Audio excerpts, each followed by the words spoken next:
بسم اللہ الرحمن الرحیم۔ السلام علیکم زینب ٹی وی کے ناظرین، آج کے درس حدیث میں خوش آمدید۔ ناظرین اکرام، آج کے درس حدیث کا موضوع ہے سونے چاندی سے بہتر مال۔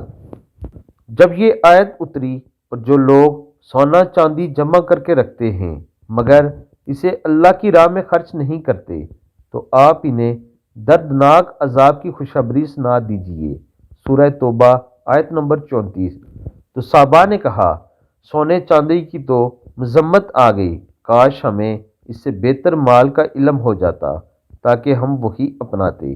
تب آپ صلی اللہ علیہ وآلہ وسلم نے ارشاد فرمایا، بہترین مال یہ ہے: نمبر 1، اللہ کا ذکر کرنے والی زبان، نمبر 2، شکر گزار دل، نمبر 3، ایمان کی پختگی کے لیے مددگار مومنہ بیوی۔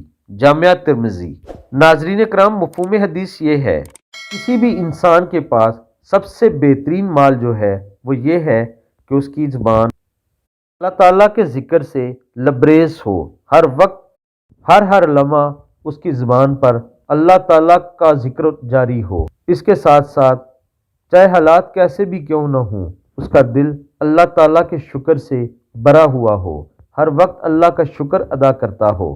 اور نمبر 3، کی بیوی جو ایمان کی پختگی کے لیے ہے، وہ شکر گزار ہو، نیک ہو، مومنہ ہو، اور اس کے ساتھ ذکر و فکر اور شکر میں اللہ تعالیٰ کو راضی کرنے میں مددگار ہو۔ اللہ تعالیٰ سے دعا ہے اللہ تعالیٰ ہم سب کو ویسا بنا دے جیسا اس حدیث مبارکہ میں نبی اکرم صلی اللہ علیہ وآلہ وسلم نے ارشاد فرمایا ہے۔ آمین ثم آمین۔